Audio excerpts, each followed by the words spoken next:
The suitcase hit the concrete driveway with a dull thud, spilling clothes across the pavement like broken promises. Sienna Wallace stood frozen on the sidewalk in front of her own home, staring at the pile of her belongings scattered across the lawn. Her silk blouses hung from tree branches like surrender flags. Her shoes dotted the grass like casualties of war. Her jewelry box lay cracked open near the mailbox, contents glittering in the afternoon sun. She'd left for a 3-day business conference in Atlanta on Monday morning. It was Thursday afternoon. 72 hours. That's all it took for her entire life to be thrown away like garbage. "This can't be real," she whispered, pulling her rental car to the curb. Her hands shook as she unbuckled her seatbelt. The front door of her house, the beautiful colonial she'd helped purchase with her inheritance 5 years ago, opened. A woman stepped out. Young, blonde, wearing Sienna's robe. The blue silk one Brandon had given Sienna for their anniversary. Behind the blonde woman, Brandon appeared. Sienna's husband of 8 years. The man she'd supported through business school. The man she'd helped start his consulting firm. The man who'd promised forever. He was smiling. Sienna's legs moved on autopilot, carrying her up the driveway. "Brandon, what is happening? Why are my things?" "Stop right there." The blonde woman held up a hand. "You're not allowed on this property." Sienna's brain struggled to process the words. "Excuse me? This is my house. Who are you?" "I'm Vanessa." The woman smiled, placing a protective hand on her stomach. A small bump showed beneath the silk robe. "Brandon's fiancée. And this is our house now." The world tilted. "Fiancée? Pregnant? Brandon?" Sienna's voice cracked. What is she talking about? Her husband wouldn't meet her eyes. "Sienna, we need to talk, but not here. You need to leave the property. We'll discuss this through lawyers." "Lawyers?" Sienna took another step forward. "I live here. We're married." "Not for long," Vanessa said sweetly. "The divorce papers were filed yesterday. And before you get any ideas about causing a scene, we have a restraining order." "A restraining order?" Sienna's voice rose. "On what grounds?" Brandon finally looked at her, and his expression was pure ice. "Unstable behavior. Threats. Everyone knows you've been acting crazy lately, Sienna. The drinking, the mood swings, the accusations." "I don't drink. I never threatened anyone." "Brandon, what are you doing?" "See." Vanessa turned to Brandon, pressing against him. "She's getting aggressive. Maybe we should call the police like our lawyer suggested."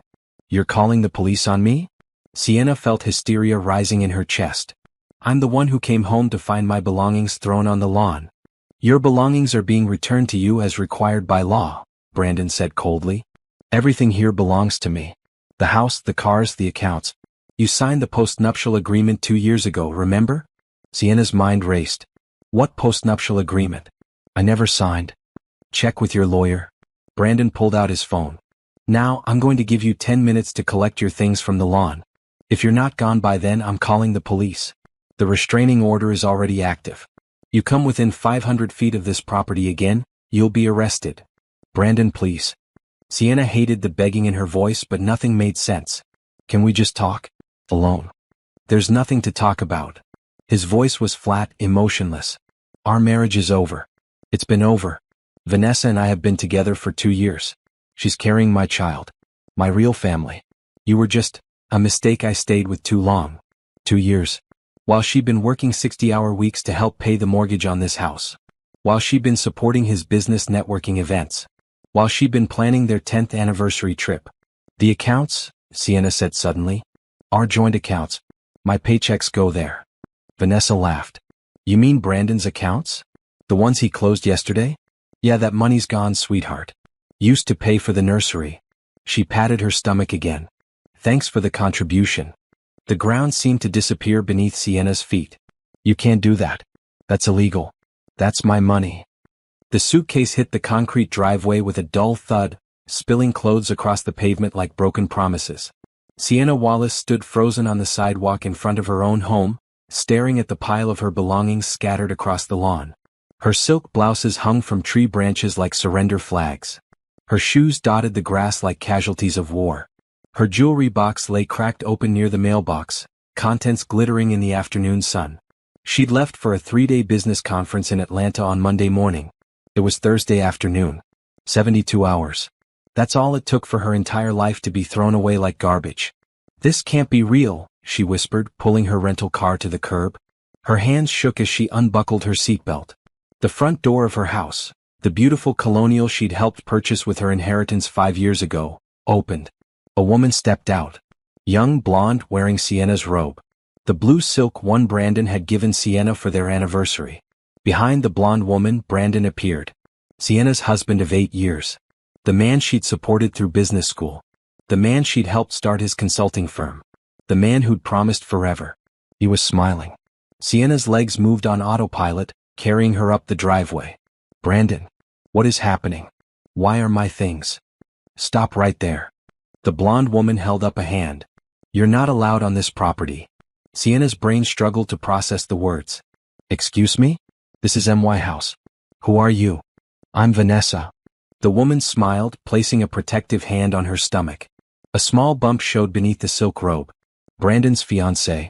And this is our house now. The world tilted. Fiancée? Pregnant? Brandon? Sienna's voice cracked. What is she talking about? Her husband wouldn't meet her eyes. Sienna, we need to talk, but not here. You need to leave the property.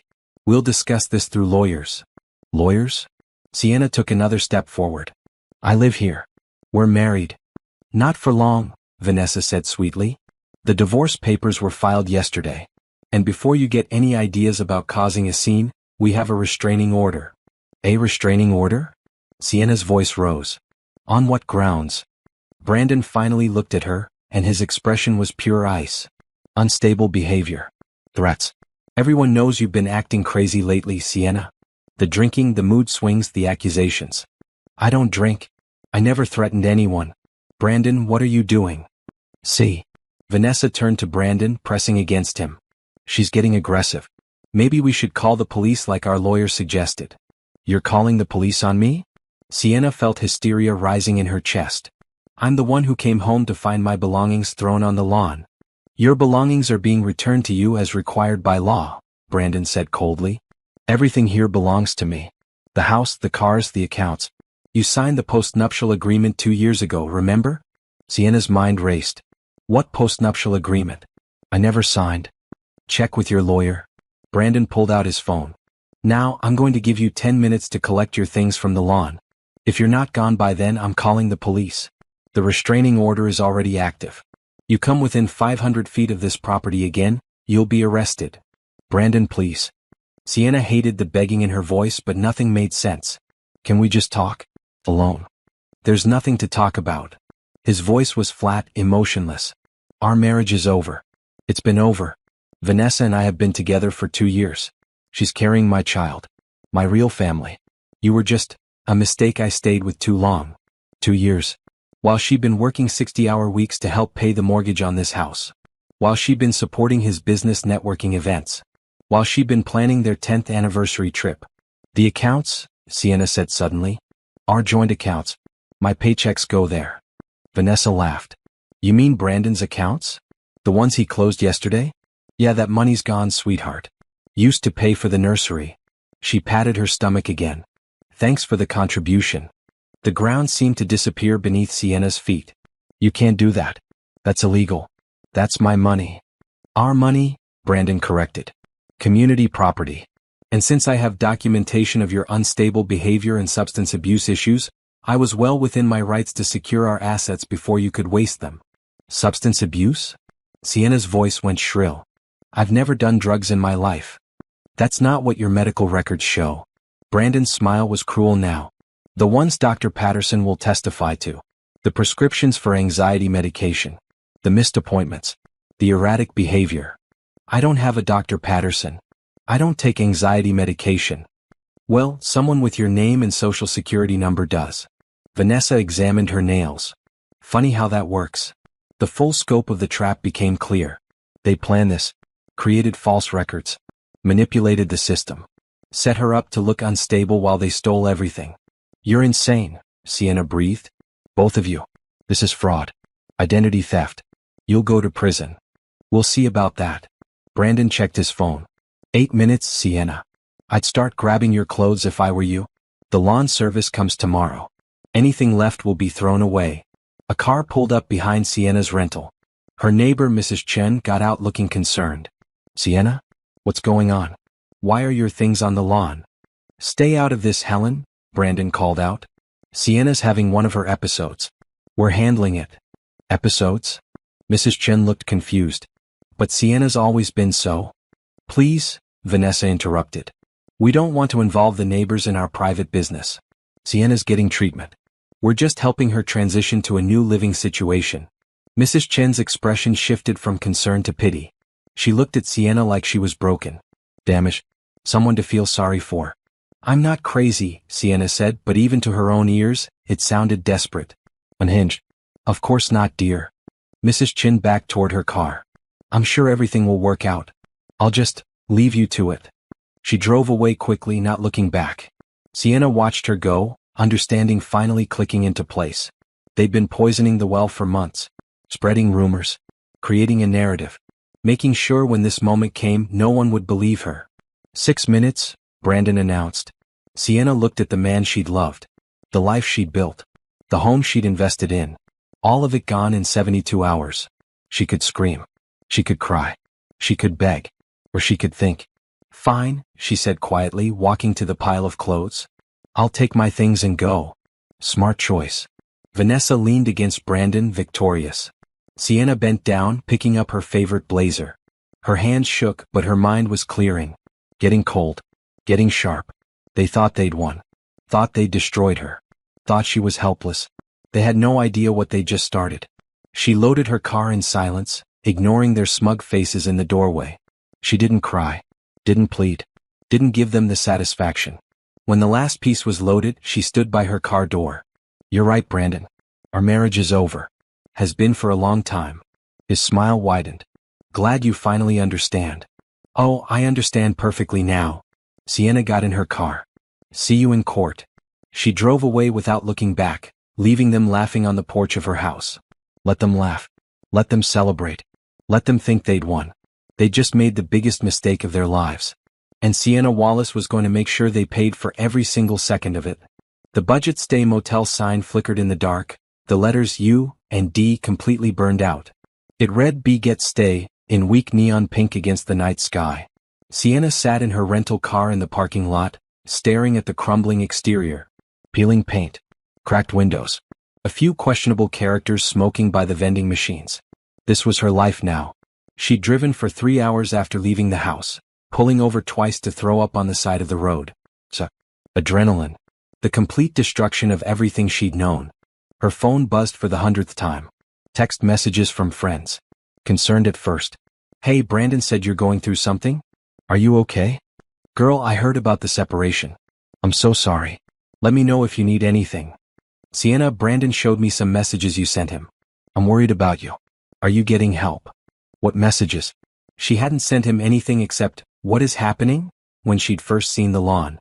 She opened her banking app with trembling fingers. The joint checking account showed 0. The joint savings showed 0. Even her personal account, the one with just her name, had been drained to $15. $15 to her name. She checked her credit cards. All 5 showed account closed. Her stomach turned again.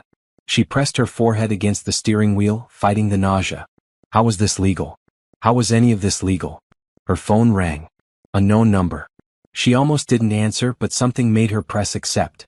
Mrs. Wallace? A professional male voice. Yes. This is Detective Morrison with the Clayton County Police Department. I'm calling about the restraining order filed against you today. I need to verify your current location to ensure you're in compliance with the 500-foot restriction. I'm 3 hours away from that house, Sienna said numbly. In a motel parking lot. Good. I also need to inform you that your husband has filed a report claiming you've made threatening phone calls and sent disturbing messages. Have you contacted him since leaving the property this afternoon? No. I haven't contacted him at all. That's good. Keep it that way. Any contact will be considered a violation of the protective order. Do you understand? I understand that my husband is a liar. The words came out sharper than intended. I haven't sent him anything threatening. I haven't done anything he's claiming. Pause. Ma'am, I'm going to be straight with you. I've seen a lot of these cases.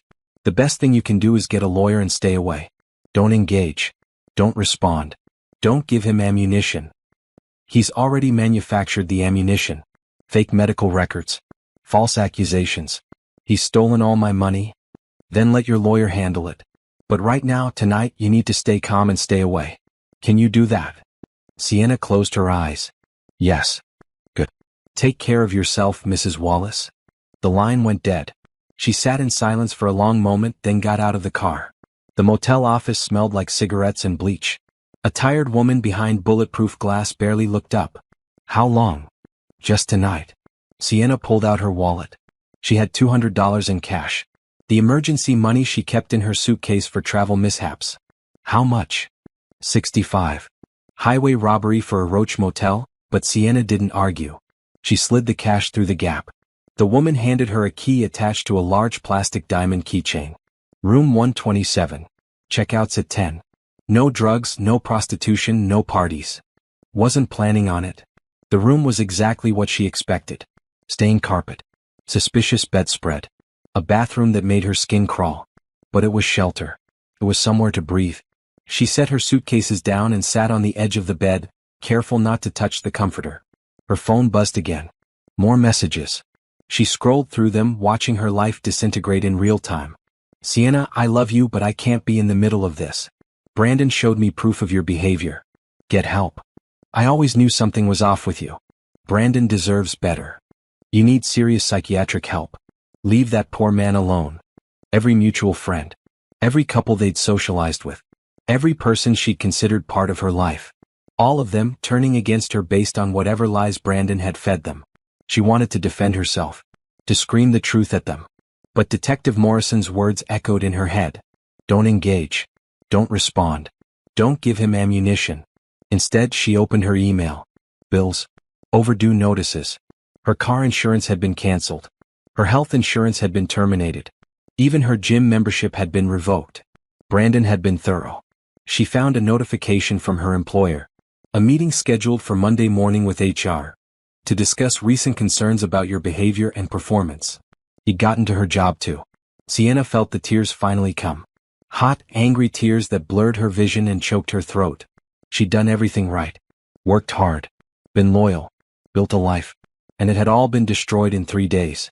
Her phone buzzed with a new email. The subject line made her blood freeze. Baby announcement.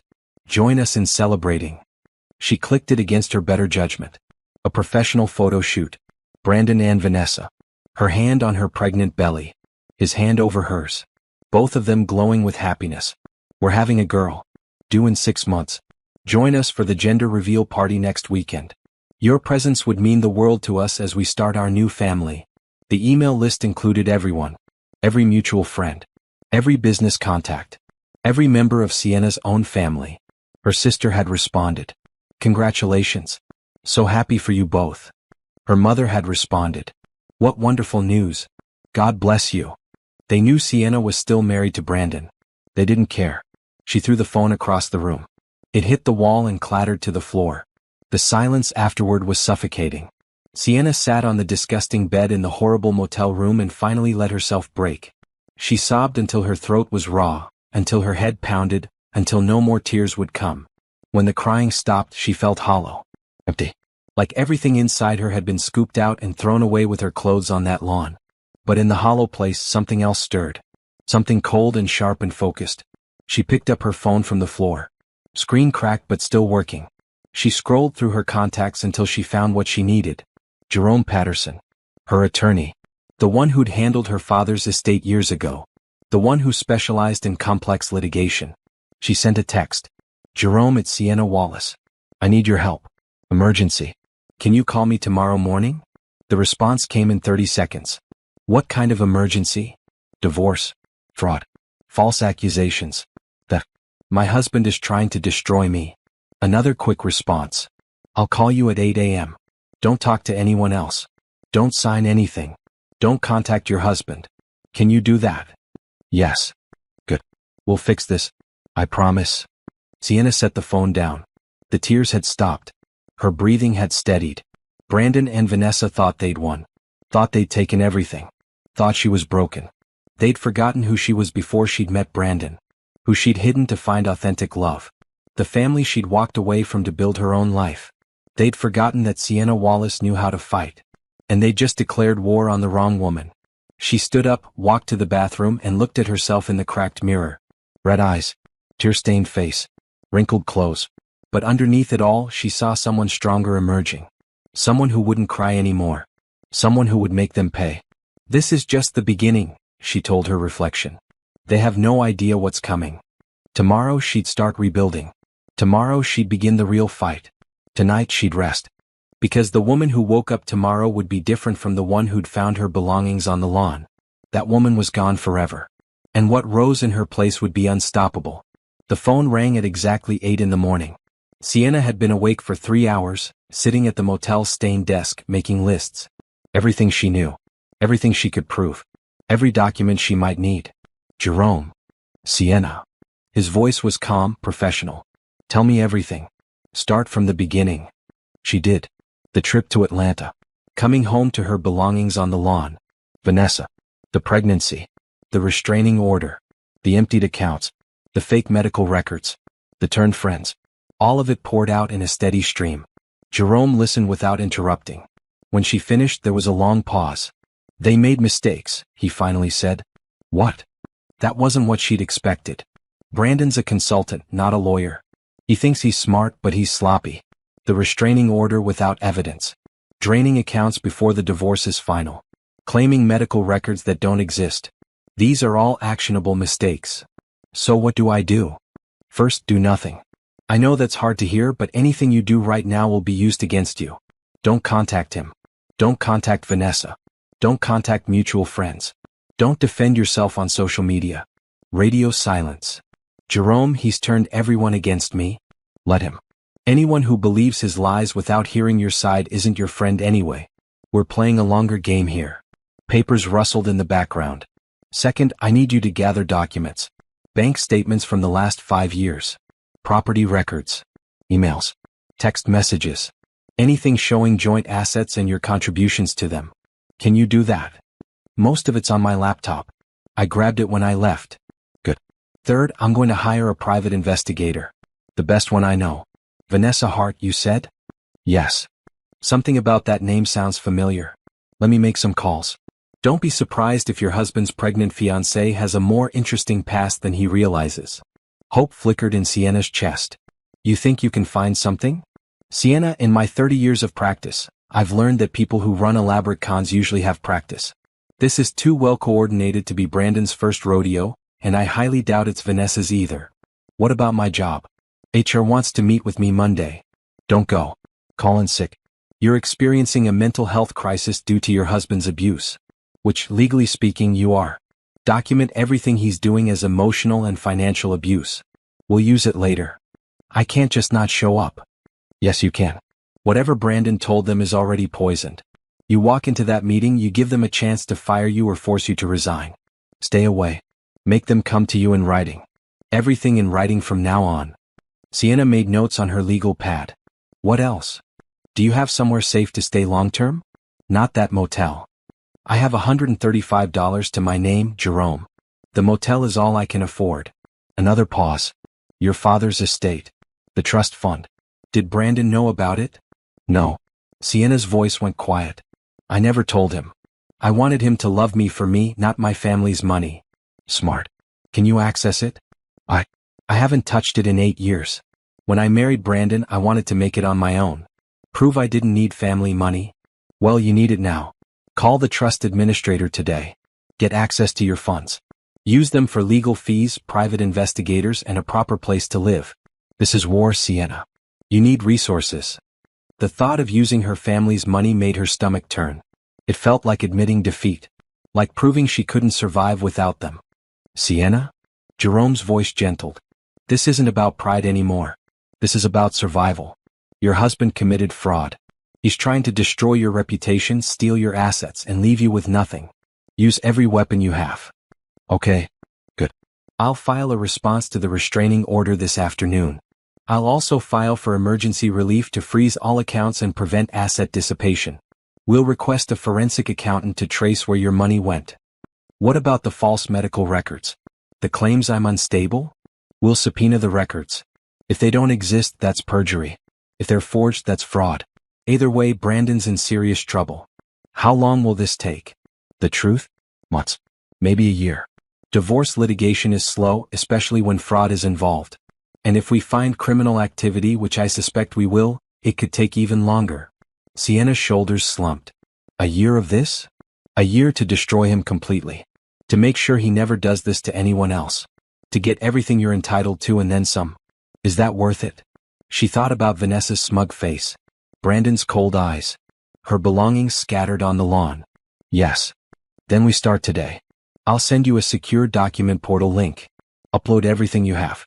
Bank records, emails, photos, texts. Everything. My investigator will start on Vanessa today. And Sienna? Yes. Don't break. Not yet. Save it for the courtroom. The call ended. Sienna sat in the silence of the motel room, holding her phone. Jerome was right. This was war. And wars weren't won by emotions. She opened her laptop and searched for the trust administrator's contact information. Her father had set up the trust 20 years ago when she was 10. A considerable amount that had grown substantially over the years. She'd never wanted to touch it. Pride had kept her from it. The desire to prove herself independently. But pride wouldn't pay for lawyers. Pride wouldn't get her justice. She made the call. Beaumont Trust Services, how may I help you? This is Sienna Wallace. Beneficiary ID 847 to 992. I need to activate my trust account and arrange access to funds. One moment, please. Pause. Ms. Wallace, we've actually been trying to reach you. Your trust has been accruing for 8 years without any withdrawals. You have quite a substantial balance. How substantial? The number made her dizzy. Her father had been a successful man. The investments had performed well. 8 years of growth without touching it. She had resources. Real resources. I need to arrange a wire transfer to my personal account and set up a monthly distribution, Sienna said. Can we do that today? Absolutely. Let me connect you with your trust manager. 20 minutes later it was done. Money would hit her account by Monday. A monthly distribution set up. Access to the full balance if needed for legal expenses. For the first time in 2 days Sienna could breathe. She spent the rest of the day uploading documents to Jerome's portal.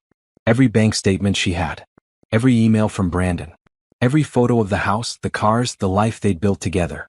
Evidence of her inheritance money that purchased the house. Her name on the deed. Everything. Her phone stayed silent. No more concerned messages from friends. No more calls from detectives. The world had moved on from her drama. Good. Let them forget about her. Let Brandon and Vanessa celebrate their victory. Let everyone think she'd disappeared. She'd resurface when she was ready.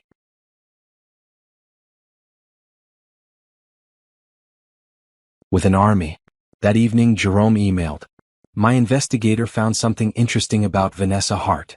Call me tomorrow at 9 a.m. Sienna smiled for the first time in 3 days. The silence was ending. The real work was beginning. And Brandon Wallace had no idea what was coming for him. Sienna's new apartment was small but clean. A furnished one-bedroom in a quiet complex across town. Far from the house. Far from the memories. A fresh start funded by the trust she'd finally embraced. It had been 2 weeks since the lawn incident. 2 weeks of radio silence. 2 weeks of letting Brandon and Vanessa think they'd won. Jerome called at exactly 9 in the morning. You're going to want to sit down for this, he said. Sienna was already sitting at her new kitchen table, coffee cooling in front of her. I'm ready. Vanessa Hart isn't her real name. It's her third identity in the last 10 years. What? My investigator, Nicole Torres, is a genius. She ran Vanessa's photo through facial recognition databases and found matches in 3 different states under 3 different names. Vanessa Hart in Georgia. Rebecca Hamilton in Florida. Victoria Hayes in Texas. Sienna's hand tightened on her coffee mug. Who is she really? Her birth name is Vanessa Harmon. She's 32, originally from Ohio. She has a pattern. She targets successful married men, gets pregnant, or claims to be pregnant, and manipulates them into leaving their wives. Then she bleeds them dry and moves on to the next target. Are you saying the pregnancy might not be real? Oh, it's real. Nicole verified it through a medical office Vanessa visited. But here's the interesting part. This is her 4th pregnancy in 10 years. The other 3 ended in convenient miscarriages shortly after she got what she wanted from the men. Sienna felt sick. What happened to the other men? One committed suicide after she ruined him financially. One is in prison for embezzlement she convinced him to commit. One is working 3 jobs to pay off debt she created. She has a system, Sienna. And Brandon walked right into it. Does he know? Unlikely. She's good. Changes names, moves cities, alters her appearance slightly. The men never see it coming until it's too late. And she's smart enough not to leave obvious evidence behind. How did Nicole find all this? Years of experience and access to databases most people don't know exist. Plus, Vanessa got sloppy. She used the same doctors for the pregnancy confirmations. The same lawyer to file the restraining orders. The same pattern in a smaller geographic area. She's getting bolder. Sienna stood up, pacing her small kitchen.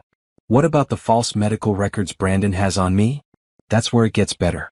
Nicole tracked the IP address used to create the fraudulent patient portal account.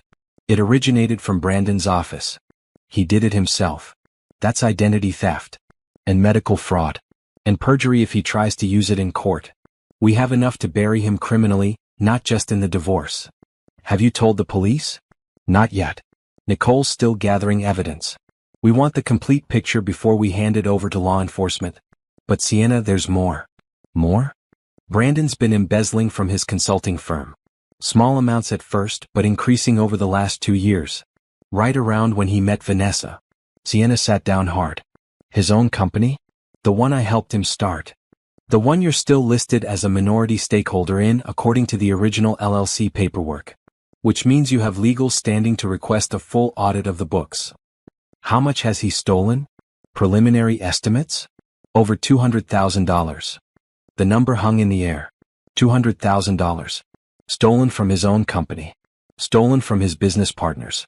Fraud on top of fraud. Does Vanessa know? Based on Nicole's surveillance, yes. In fact, the investigator believes Vanessa convinced him to do it. She has a pattern of pushing the men to commit crimes for her. Financial crimes, specifically. Then she disappears before the consequences hit. So she's planning to leave him. Almost certainly. Once the baby arrives and she's secured child support, or once the fraud catches up to him and he's no longer useful, she'll vanish. New name, new city, new target. Sienna felt an unexpected flash of something almost like pity for Brandon. Almost. What do we do with all this information? We use it strategically. First we wait. Let them think everything's going according to plan. Let Brandon continue digging himself deeper. Let Vanessa think she's safe. Meanwhile, Nicole keeps gathering evidence. How long? Another month, maybe 6 weeks. We want the full picture before we strike. Once we file the divorce response with all this evidence attached, it's over. Brandon faces criminal charges. Vanessa's entire con falls apart. And you walk away with everything. What about the house? My money? We'll get it all back. The house was purchased primarily with your inheritance funds, which you can prove. The joint accounts had contributions from both of you, but his embezzlement means that money is tainted. Add in the fraud and identity theft, and a judge will award you full restitution. I don't want the house. The thought of living in that place again made her feel ill. Let them have it. I want cash value. We can negotiate that. But Sienna, are you sure? That house is worth close to $1 million. I don't care. Sell it. Give me my half plus damages. I never want to see that place again. Your call. We'll work it into the settlement demands. After the call ended, Sienna sat in silence, processing everything. Brandon wasn't just a cheating husband. He was a criminal. A fraud. A man who destroyed his own life chasing a con artist. And Vanessa wasn't just a mistress. She was a predator. A professional who'd done this before and would do it again. Part of her wanted to warn Brandon. To tell him what Vanessa really was. To save him from the trap he'd walked into. But the memory of his cold eyes on the porch stopped her. The memory of him calling her crazy. Of him stealing her money. Of him standing there with Vanessa wearing Sienna's robe while her belongings rotted on the lawn. He'd made his choice. Let him live with the consequences. Her phone buzzed. A text from an unknown number. I know what you're planning. Back off or I'll make your life hell. You have no idea who you're dealing with. B. Sienna stared at the message.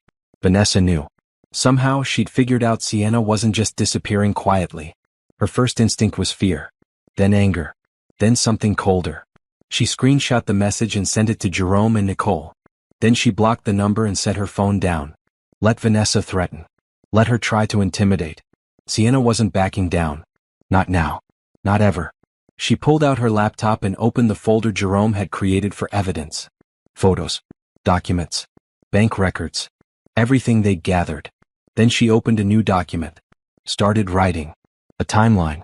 Every lie Brandon had told. Every piece of fraud Vanessa had committed. Every law they'd broken. She would document everything. Build the case brick by brick. Leave no room for doubt. And when the time came, she would watch them both fall.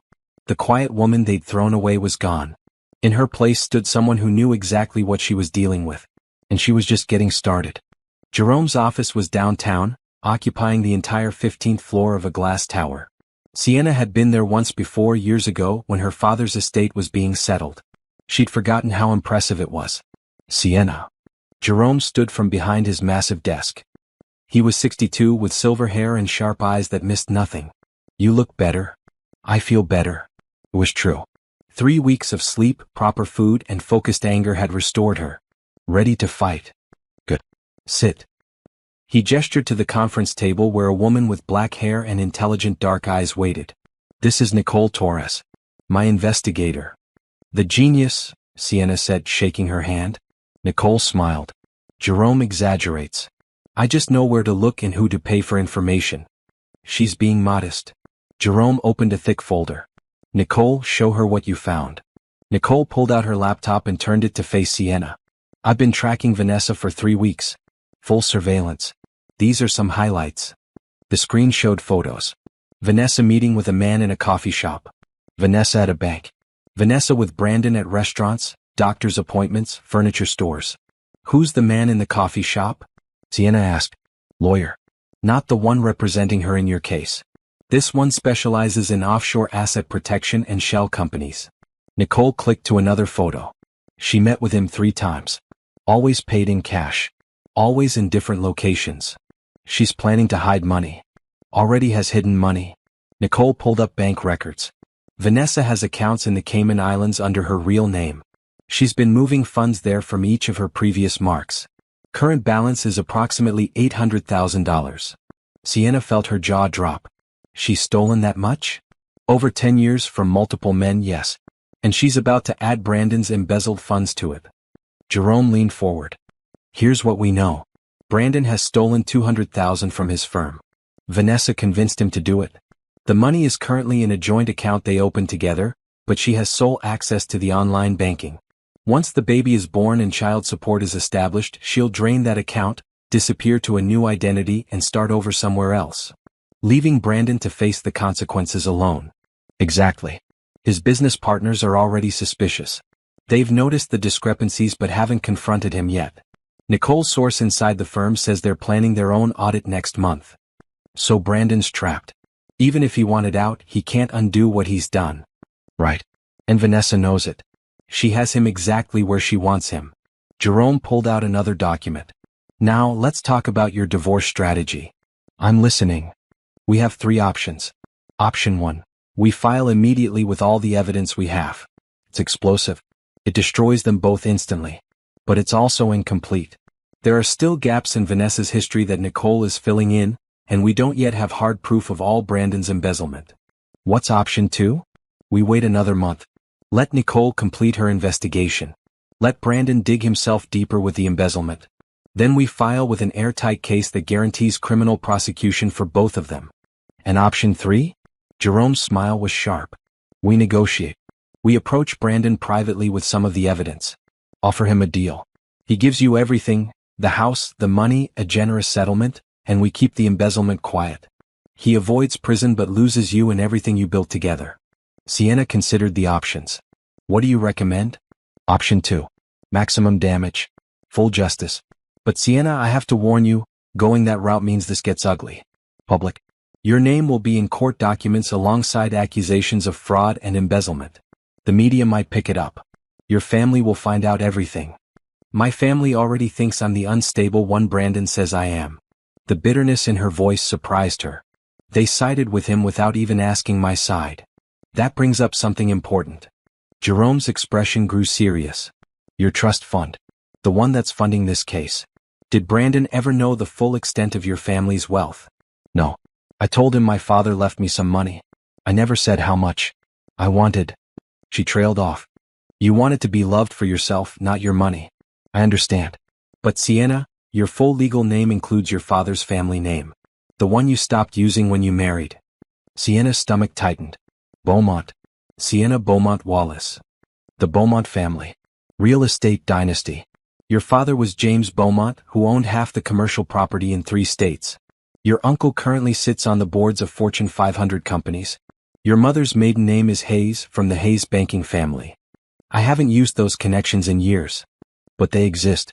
And when we file the divorce papers with your full legal name, Brandon will realize exactly who he married. More importantly, the judge will realize what you gave up to be with him. How you supported him with your own earnings while sitting on a trust fund worth millions. I don't want to use my family name as a weapon. It's not a weapon.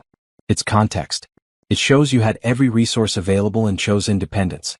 It shows you could have bought and sold Brandon 10 times over, but you loved him honestly. It makes his betrayal even more egregious. Nicole spoke up. There's something else. Vanessa specifically targets wealthy men, but she didn't know about your wealth. She thought she'd hit the jackpot with Brandon's consulting business. If she'd known the truth about your family, she would have targeted you to begin with. So my hiding my background actually protected me? In a way, yes. But now it becomes our advantage. When this goes to court and your full identity comes out, Vanessa will realize she played the wrong mark. Brandon will realize he threw away someone far beyond his league. And the judge will see clearly who the real victim is here. Jerome pulled out a calendar. Here's the timeline I propose. We file on April 15th.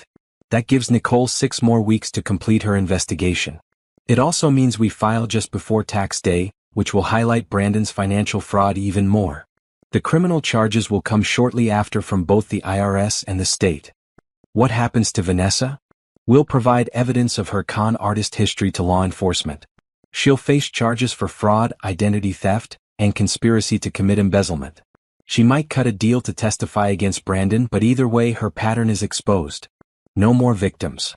And the baby? The question hung in the air. Despite everything, there was an innocent child involved. Child Protective Services will be notified, Jerome said gently. If Vanessa goes to prison, the baby will go to family if she has any, or into the foster system. It's not ideal, but it's not your responsibility to fix. Sienna nodded slowly. And what do I walk away with? Everything. Jerome's voice was firm. Full value of the house plus your inheritance funds that purchased it. All money from joint accounts. Restitution for the emotional distress and fraud. Probably close to $2 million total when all is said and done. Plus your reputation restored. Your job back if you want it. Your life back. $2 million in her life. A steep price for Brandon's betrayal, but fair. I want it all documented. Every lie he told. Every dollar he stole. Every law they broke. I want it in the public record so he can never do this to anyone else. We'll make sure of it. Nicole closed her laptop. I'll have the complete investigation report by April 1st. Everything documented, verified, and ready for court. Thank you. Sienna stood, feeling lighter than she had in weeks. Both of you. For taking this seriously. For fighting for me. Jerome walked her to the elevator. Sienna, one more thing. When this goes public and your family finds out the truth, they may try to reconcile. Are you prepared for that? They chose to believe Brandon without asking my side. They went to his gender reveal party knowing I was still his wife. Whatever happens with them, we'll deal with it after. Fair enough. Stay strong. 6 more weeks. The elevator doors closed and Sienna rode down alone, watching the city shrink below her. 6 more weeks until the truth came out. 6 more weeks until Brandon and Vanessa faced consequences. 6 more weeks until Sienna Beaumont Wallace reclaimed everything they tried to steal. She could wait. She'd waited this long. And when April 15th arrived, she'd be ready to watch them burn. Sienna watched from her car as Brandon stumbled out of his office building. It was 8:30 in the evening. He'd been working late every night for the past week. She'd been following his social media accounts from a fake profile Nicole had set up. The gender reveal party had been magnificent, according to the photos. Pink confetti. Happy guests. Brandon and Vanessa glowing. But the cracks were starting to show. In the photos, Vanessa's smile looked strained. Brandon's looked exhausted. And in the background of several shots, Sienna could see their body language. Tense. Distant. The fairy tale was crumbling. Her phone buzzed. A text from Nicole. Brandon's business partners called an emergency meeting for tomorrow morning. The audit results are in. He doesn't know yet. Sienna smiled grimly. Tomorrow would be interesting. She started her car and drove away before Brandon noticed her. She wasn't violating the restraining order, she was just in a public parking lot. But she didn't need the hassle. Back at her apartment, she opened her laptop to find an email from Jerome. Attached is the preliminary divorce filing. Review it and let me know if you want any changes. We file in 3 weeks. The document was over 100 pages. Request for dissolution of marriage. Request for full financial disclosure. Request for forensic accounting. Request for restitution of stolen funds. Request for return of inheritance property. And in the appendices all the evidence. Bank records. Email trails. Screenshots of Vanessa's other identities. Brandon's embezzlement patterns. Medical fraud documentation. Everything. It was devastating. Complete. Undeniable. Sienna approved it without changes.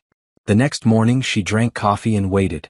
Nicole had planted a source inside Brandon's firm, a paralegal who'd been asked to gather documents for the audit.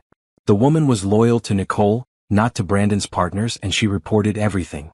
At 10:15 Sienna's phone rang. They confronted him, Nicole said. The business partners. They have evidence of $240,000 in misappropriated funds. Brandon denied everything at first, then tried to blame accounting errors. They're not buying it. What happens now? They've suspended him from the firm. They're filing a formal complaint with the State Bar Association since he's a licensed consultant. They're also considering criminal charges. Does Vanessa know? She's about to. Brandon just called her. Nicole's source says he's panicking, asking her to help him explain where the money went. Sienna could almost feel sorry for him. Almost. 2 hours later, another call from Nicole. They're fighting. Brandon went home early. Neighbors report screaming.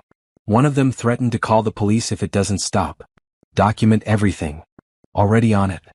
That evening, Sienna checked the fake social media account. Brandon had posted nothing. But Vanessa had. Sometimes you realize the person you thought would protect you is actually the one you need protection from. Trust your instincts, ladies. They're usually right. The comments were sympathetic. Girl, what happened? Are you okay? If you need anything, call me. Vanessa was already starting to create her victim narrative. Getting ahead of the story. Preparing her exit. Sienna screenshot the post and sent it to Nicole. The next day brought more developments. Brandon's parents called him. His mother left a voicemail that Nicole's surveillance picked up. Brandon, your father and I are very disappointed. We raised you better than this. Stealing from your own company? Getting a woman pregnant while still married? What were you thinking? We're not giving you money to fix this. You made this mess, you deal with it. Even his family was turning on him. Vanessa's social media posts grew more pointed. When someone shows you who they really are, believe them. I thought I knew him. I thought we were building something real. I was wrong. Then, for days before Jerome planned to file the divorce papers, everything exploded. Brandon was arrested. Nicole called at 6 a.m. Turn on the news. Channel 7. Sienna scrambled for the remote. The local morning news showed footage of Brandon being led out of his house in handcuffs. Reporters swarmed. Cameras flashed. Brandon Wallace, a local business consultant, was arrested this morning on charges of embezzlement and fraud. His business partners allege he stole over $200,000 from their firm. Wallace is also facing allegations of identity theft and medical fraud related to his pending divorce. He's being held on $50,000 bond. The camera panned to show Vanessa standing in the doorway of the house, visibly pregnant, looking shocked and betrayed. Perfect victim. Sienna's phone rang. Jerome. Did you see? I'm watching now. His partners moved faster than we expected. Filed criminal charges yesterday afternoon. The arrest warrant was issued last night. This changes our timeline. How? We need to file today. Before Vanessa can spin this as her being a victim of Brandon's crimes. Before she can claim she knew nothing about the fraud. We need to get our evidence on record immediately. Do it. I'll have the papers filed within the hour. And Sienna? Your name is about to be everywhere. The media will connect you to this case. To your family. To everything. Are you ready? I've been ready for 6 weeks. Then let's end this. 2 hours later, the divorce filing hit the court system. And with it, all the evidence about Vanessa's true identity. Her con artist history. Her pattern of targeting married men. Her offshore accounts. Everything. By noon it was national news. Embezzlement suspect's pregnant fiancée revealed to be serial con artist with multiple identities. Brandon Wallace's wife, Sienna Beaumont Wallace, daughter of real estate mogul James Beaumont, files for divorce with explosive evidence of fraud and conspiracy. Sienna's phone exploded with calls. Her mother, her sister, former friends, media requests. She ignored all of them except one. Her uncle, Jonathan Beaumont, the current head of the family business. Sienna, I just saw the news. Uncle John, why didn't you call us? We had no idea you were going through this. You all believe Brandon. You went to his gender reveal party knowing I was still his wife. You chose him over me. A long pause. We were wrong. Your mother believed his lies about you being unstable. I should have questioned it. I should have called you myself. I'm sorry. The apology caught her off guard. Thank you. What do you need? Legal support? Financial backing? I can have our family attorneys. I have it handled. Jerome Patterson is representing me. Patterson. Good choice. Another pause. The family name is in the news now. Are you prepared for the attention? I'm prepared for the truth to come out. That's all that matters. Understood. Sienna, when this is over, we need to talk. The family owes you an apology. A real one. Not just from me. Maybe. After. She hung up and turned on the television. Every channel had the story. Brandon and Vanessa's faces plastered across screens. The house surrounded by media trucks. Her phone buzzed with a text from Nicole. Vanessa just hired a lawyer. She's claiming she's a victim too. Says she had no idea about Brandon's crimes or his marriage. Says he manipulated her. Sienna typed back. She's lying. We have proof. I know. Her lawyer will figure that out soon enough. But she's going to fight. This won't be quick. That evening, Sienna watched Vanessa's lawyer give a statement on the courthouse steps. My client, Vanessa Hart, is a victim in this situation. She was lied to and manipulated by Brandon Wallace, who told her he was divorced. She had no knowledge of his criminal activities. She's simply a woman who fell in love with the wrong man, and now she's pregnant and alone. We ask for privacy during this difficult time. The lies were breathtaking. But Sienna knew the evidence would destroy them all. Her phone rang again. Jerome. The judge scheduled an emergency hearing for next week. Both divorce and the criminal charges will be addressed. It's going to be a circus. I don't care. Let them all see the truth. That's what I'm counting on. Get ready, Sienna. This is about to get very public very fast. Good. I want everyone to see what they did. I want it all on record. Then that's exactly what we'll give them. Sienna stood at her window watching the city lights. Somewhere out there, Brandon sat in a jail cell. Vanessa prepared her lies. The media crafted their narratives. But the truth was coming. And it would destroy them all. 3 more weeks until the hearing. 3 more weeks until everything came to light. 3 more weeks until Sienna Beaumont Wallace got her life back. She was ready. The courthouse steps were mobbed with reporters. Cameras. Microphones. Satellite trucks. The divorce and criminal hearings had been consolidated, and every media outlet in the state wanted coverage. Sienna sat in Jerome's car watching the chaos. Her uncle Jonathan was with her, having insisted on attending despite her protests. You don't have to do this, Jonathan said. Jerome can handle the hearing without you physically present. No. I need to be there. I need to look them in the eye. Sienna adjusted her navy suit jacket. Simple. Professional. Armor. Jerome turned from the front seat. The evidence speaks for itself. But Sienna, Brandon's attorney, is going to try to paint you as vindictive. Vanessa's lawyer will claim she's an innocent victim. It's going to get ugly. Let it get ugly. I'm not hiding anymore. They entered through a side entrance, avoiding the media. The courtroom was packed. She saw Brandon at one table with his attorney, looking gaunt and desperate. At another table, Vanessa sat with her lawyer, her pregnant belly prominent, tissues ready. Sienna took her seat at the third table with Jerome. She kept her eyes forward, refusing to look at either of them. The judge entered. A woman in her 60s with sharp eyes and no-nonsense demeanor. Judge Patricia Rodriguez. This is going to be complicated, the judge said, shuffling papers. We have divorce proceedings, criminal fraud charges, embezzlement accusations, and identity theft claims all tangled together. Let's start with the divorce. Mr. Patterson, your client filed. Lay it out.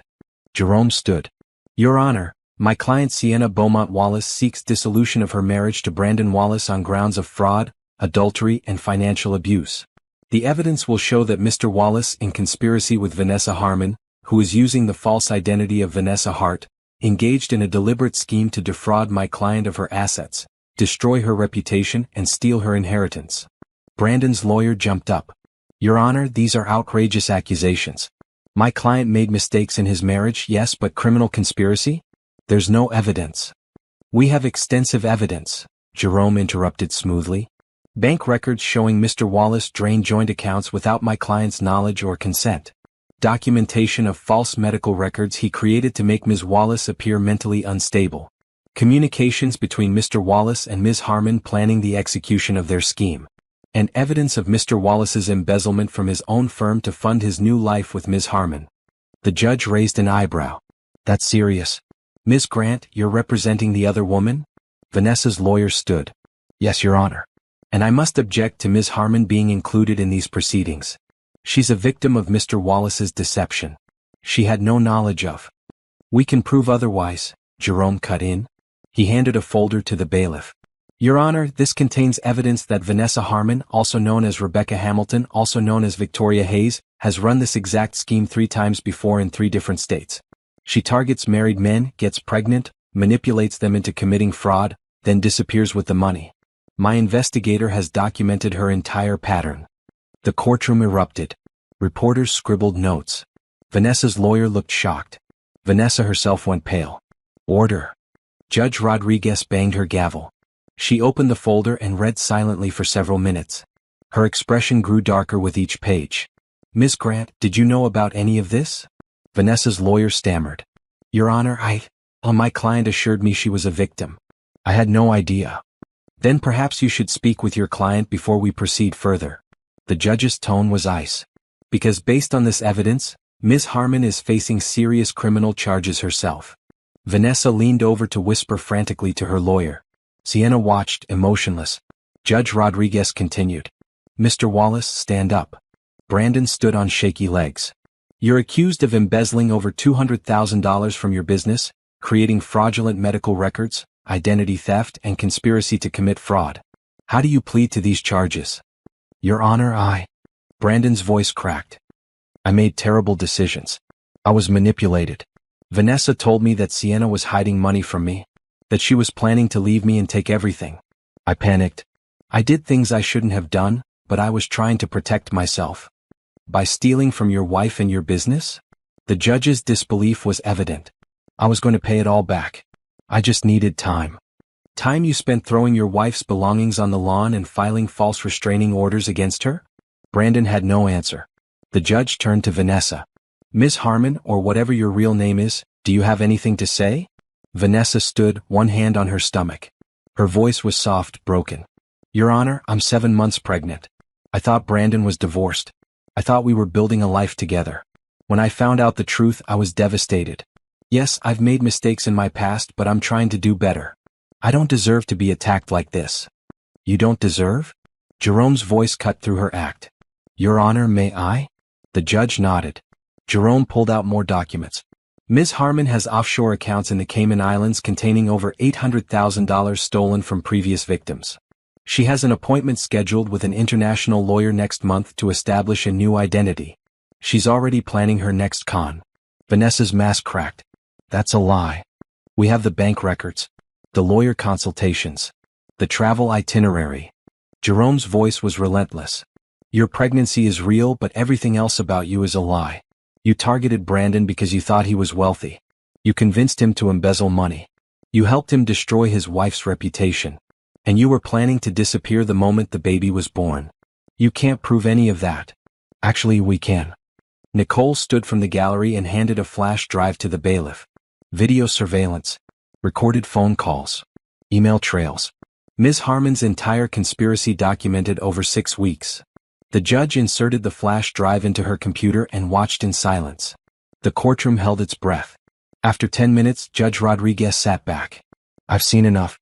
Ms. Harmon, you're under arrest for fraud and conspiracy. Bailiff, take her into custody. What? No. Vanessa's voice rose to a shriek. I'm pregnant. You can't arrest me. I have rights. You have the right to remain silent, the bailiff said, approaching with handcuffs. I suggest you use it. As Vanessa was led away, screaming about her baby and her innocence, Brandon collapsed into his chair. His lawyer whispered frantically in his ear. The judge addressed Sienna. Ms. Wallace, I'm sorry for what you've been through. The evidence clearly shows you were the victim of a coordinated scheme. I'm granting your divorce petition. I'm also ordering full restitution of all stolen funds, plus punitive damages for emotional distress.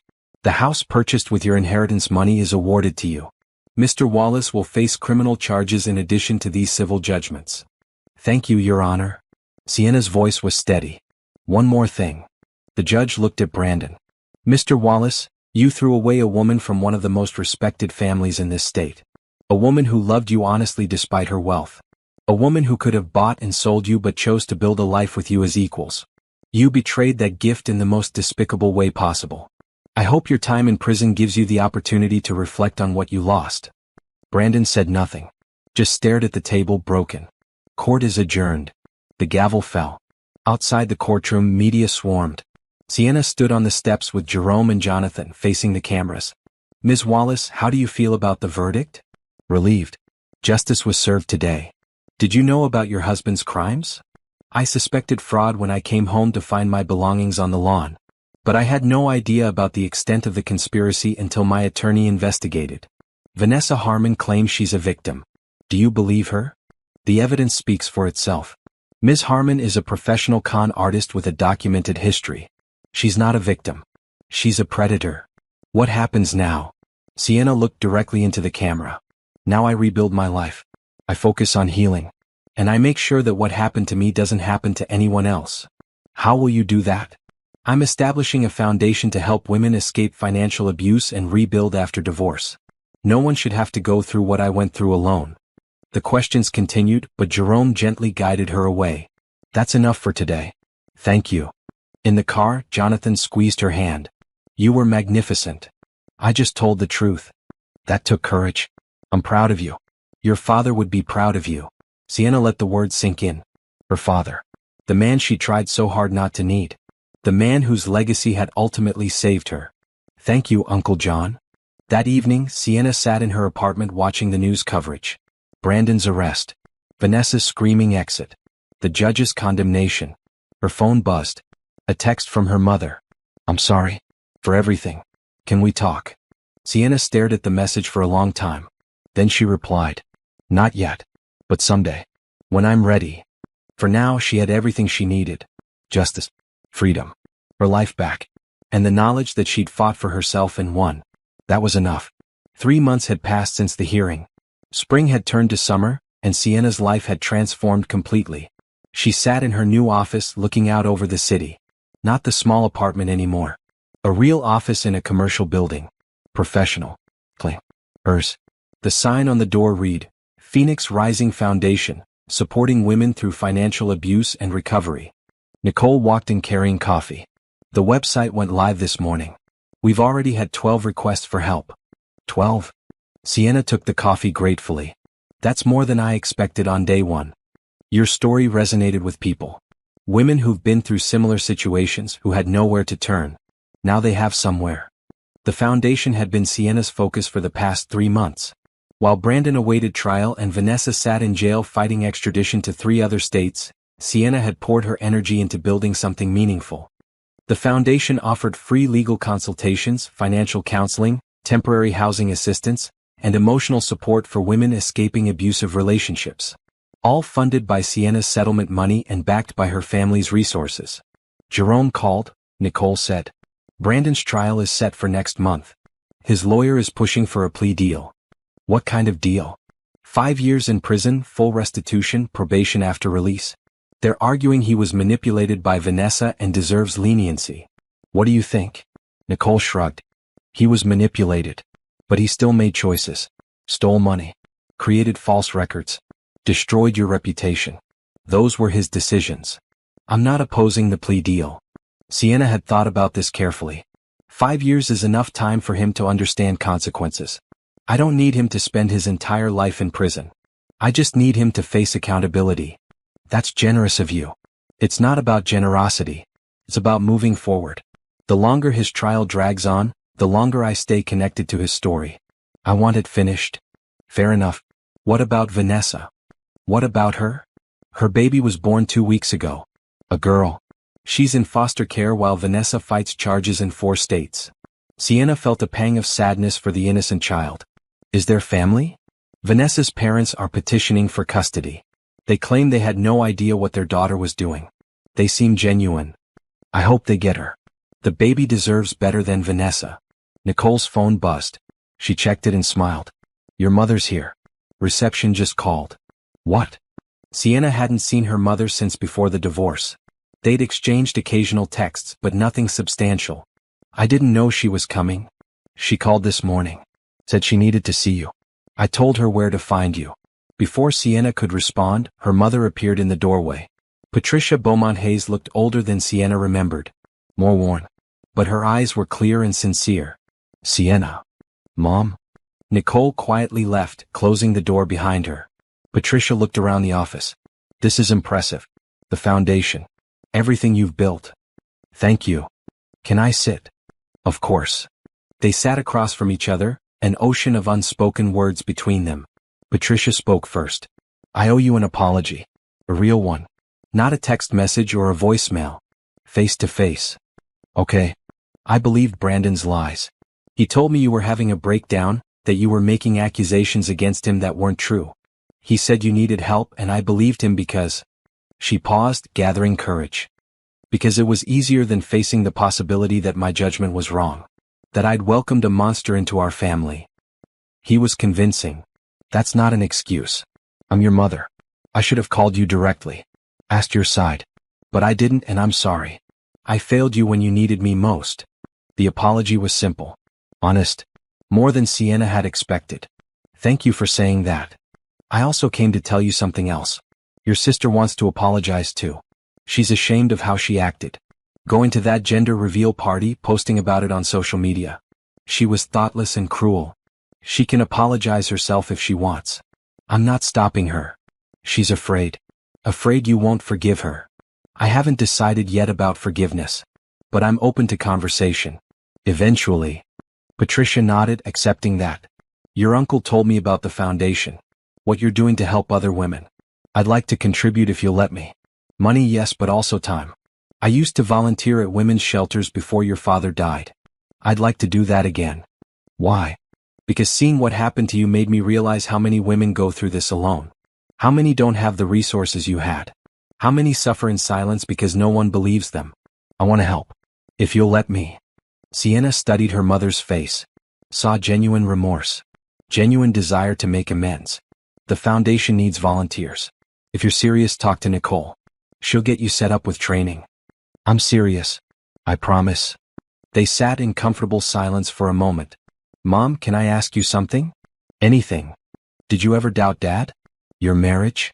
Patricia's expression softened. Once. Early on. He traveled for business constantly.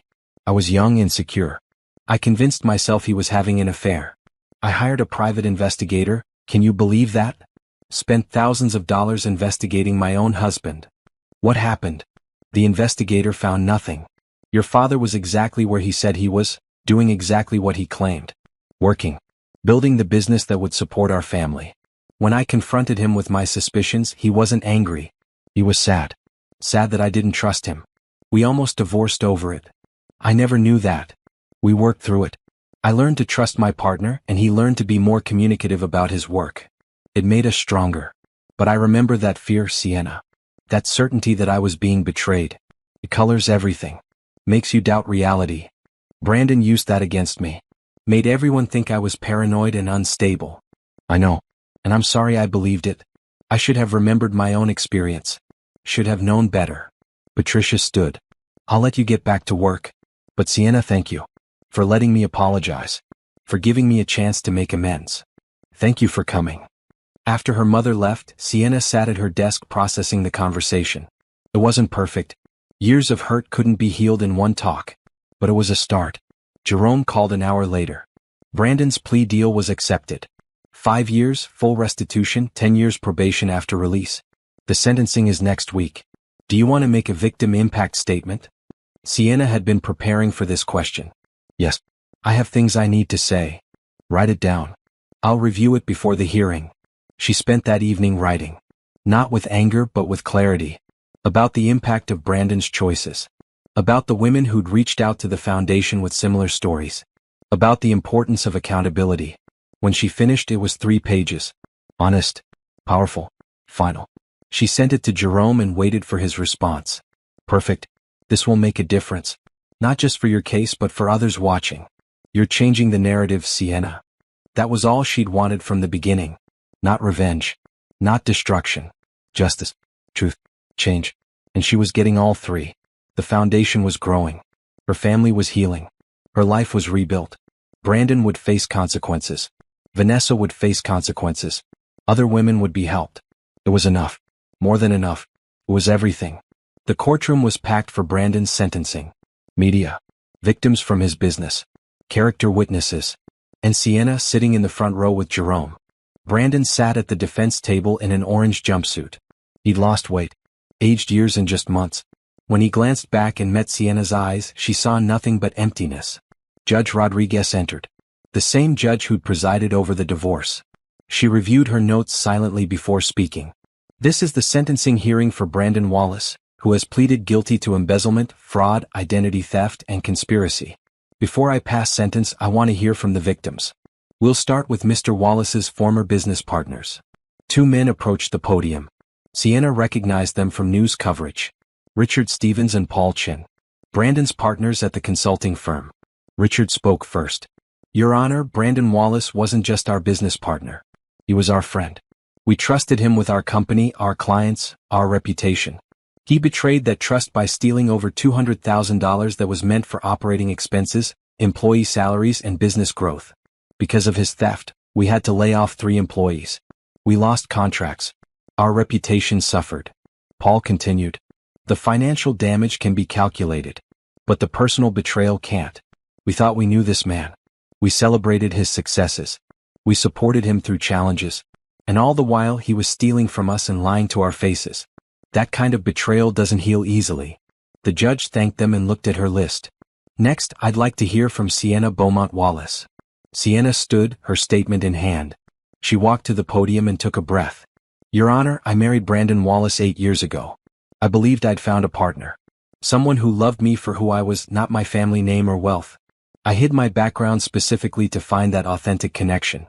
And for years I thought I had. She glanced at Brandon. He was staring at his hands. When I came home from a business trip and found my belongings on the lawn, my first thought was confusion. Then fear. Then a kind of grief I can't fully describe. In 72 hours, my husband had emptied our accounts, filed false restraining orders, created fraudulent medical records, and moved his pregnant mistress into the home I'd helped purchase. The financial theft was devastating. But worse was the systematic destruction of my reputation. Brandon told our friends I was mentally unstable. He told my family I was dangerous. He created medical records claiming I had substance abuse problems. He turned every person in my life against me based on lies. I spent weeks in a budget motel questioning my own sanity, wondering if somehow I was the problem, if I'd caused this. It took time, legal support, and extensive investigation to understand the truth. That I'd been the target of a calculated scheme designed to steal my assets and destroy my credibility. The courtroom was silent. Your Honor, I'm not here to ask for maximum punishment. Brandon has pleaded guilty. He's accepted responsibility, at least legally. What I'm here to say is that his actions didn't just hurt me financially. They hurt me in ways money can't measure. They made me doubt myself. They isolated me from loved ones. They nearly destroyed my ability to trust anyone. But they also taught me something important. That I'm stronger than I knew. That justice exists if you fight for it. And that pain can be transformed into purpose. She looked directly at Brandon now. I've started a foundation to help women going through what I experienced. In 3 months, we've assisted 32 women escape financial abuse. We've provided legal help, counseling, housing support. We've shown them they're not alone and they're not crazy. That what happened to them wasn't their fault. Every woman we help is a woman who might have ended up like me. Homeless, broken, doubting reality. But instead they're getting justice. They're rebuilding. They're surviving. So Brandon, I want you to understand something. You tried to destroy me. You nearly succeeded. But instead you created someone stronger. Someone determined to make sure your actions lead to positive change. That's my revenge. Not your prison time. Not your financial ruin. My success. My foundation. My purpose. Your Honor, I support the 5-year sentence. I believe it's fair. I believe Brandon needs time to understand the magnitude of his choices. And I believe when he's released, he'll have an opportunity to become someone different. Someone better. I hope he takes it. Sienna returned to her seat. The courtroom remained silent. Judge Rodriguez spoke. Ms. Wallace, that was one of the most powerful victim statements I've heard in my 30 years on the bench. Thank you. She turned to Brandon. Mr. Wallace, stand. Brandon stood on shaky legs. I've reviewed your case extensively. I've read the evidence. I've heard from your victims. And I've read your own statement expressing remorse. I believe you when you say you were manipulated by Vanessa Harmon. But I also believe you made conscious choices to commit. I want to introduce you to someone. Sarah Martinez, would you come up here? A woman in her 30s approached the podium. She wore a professional dress, hair-styled, confidence in her bearing. 6 months ago, Sienna said, Sarah called our hotline from a gas station bathroom. Her husband had taken all their money, kicked her out of the house she'd helped buy, and told everyone she was unstable. Sound familiar? Gentle laughter from the audience who knew Sienna's story. Sarah had a high school diploma, 2 kids, and $23 in her pocket. She thought her life was over. Today, Sarah, tell them where you are. Sarah took the microphone. Today, I have a job as an office manager making $45,000 a year. I have an apartment that I pay for with my own money. My kids are in good schools. My ex-husband is in prison for fraud. And I wake up every morning knowing I'm safe. Her voice caught. The foundation gave me legal help I couldn't afford. They connected me with job training. They gave me a place to stay while I got back on my feet. They saved my life. Literally. The audience stood, applauding. Sarah hugged Sienna and returned to her seat. That's what we do, Sienna continued. We save lives. We restore dignity. We prove that no matter how bad things get, there's always a path forward. And tonight, I'm thrilled to announce we're opening 3 new locations. 1 in Florida, 1 in Texas, and 1 in Ohio. We're going national. The room erupted again. After the formal presentation, Sienna mingled with guests. Women approached to share their stories, to thank her, to ask how they could help. Donors pledged money. Volunteers signed up. The energy was electric. Her mother found her near the dessert table. I'm so proud of you, honey. Thanks, Mom. Your father would be too. He always said the Beaumont name meant something. That it came with responsibility to help others. You're honoring that in a way he never could have imagined. Tanya appeared hesitant. Sienna, can we talk? Sienna hadn't spoken to her sister beyond brief texts in months. Sure. They stepped onto the balcony away from the crowd. I'm sorry, Tanya said immediately. For going to that gender reveal party. For posting about it on social media. For believing Brandon without asking your side. I was thoughtless and cruel, and I'm sorry. Why did you believe him? Honestly? Because it was easier. Because facing the possibility that someone could be that manipulative, that evil, was scary. I wanted to believe the simple story. That you were just having a breakdown and would be fine. I didn't want to think about the alternative. But you're thinking about it now. I've been volunteering with the foundation. Talking to women who've been through what you went through. Hearing their stories. Seeing how easy it is for someone to destroy another person's life. It terrifies me, Sienna. It could have been me. It could be anyone. That's why the work matters. I know. And I want to help. Really help. Not just write a check. I want to be involved. If you'll let me. Sienna studied her sister. Saw genuine remorse. Genuine desire to change. Talk to Nicole. She'll get you set up. Tanya's face brightened. Really? Really? But Tanya, understand something. Trust takes time to rebuild. I forgive you, but we have a long way to go before things are like they were. I understand. I'll do the work. I promise. They hugged. Not perfect. Not fixed. But healing. Later that evening, as the fundraiser wound down, Jerome found Sienna. I have news. Vanessa took a plea deal today. 20 years, eligible for parole in 12.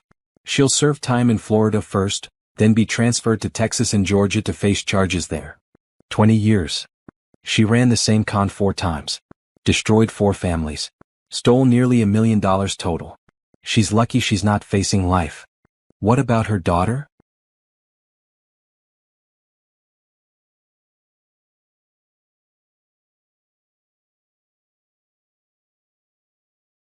Her parents got full custody. They seem like good people. They're raising her in Ohio, away from all of this. That's good. The baby deserves a chance. She does. And because of your foundation, when she grows up, if she ever faces abuse herself, she'll have somewhere to turn. The thought gave Sienna comfort. Creating systems that would outlast her. That would help women she'd never meet. That was legacy. Her phone buzzed. A message from an unknown number. Dear Ms. Wallace, my name is Christina. I just left my husband after he drained our bank account and told everyone I'm crazy. I saw your story on the news. Is your foundation real? Can you really help? Please, I have nowhere else to go. Sienna showed the message to Jerome. That's what this is all about, he said softly. Sienna typed a response. Christina, the foundation is real. We can help. Call this number tomorrow morning. You're not alone anymore. You're going to be okay. I promise. She included the foundation's hotline number and sent it. Within seconds, a response came back. Thank you. Thank you so much. I was ready to give up. You just saved my life. Sienna felt tears prick her eyes. Not from sadness. From purpose. This was why she'd fought.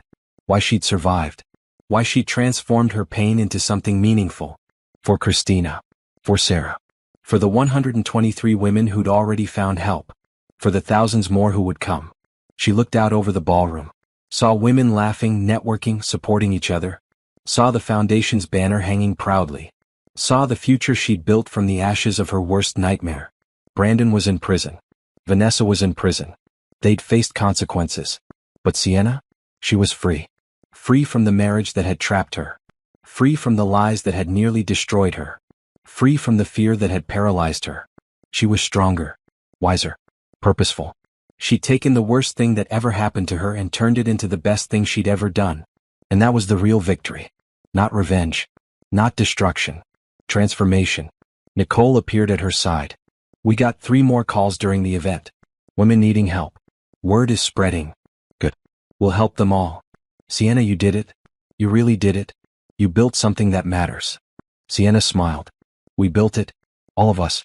Everyone who believed in the mission. What's next for you personally? Dating? Travel? Taking a break? Honestly, I'm not sure. For the first time in years, I get to decide my own future. No one else's agenda. No one else's manipulation. Just me choosing what I want. And what do you want?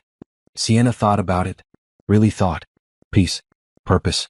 To wake up every morning knowing I'm making a difference. To help women find the strength I had to find. To build a life that's completely mine. That sounds perfect. It did sound perfect.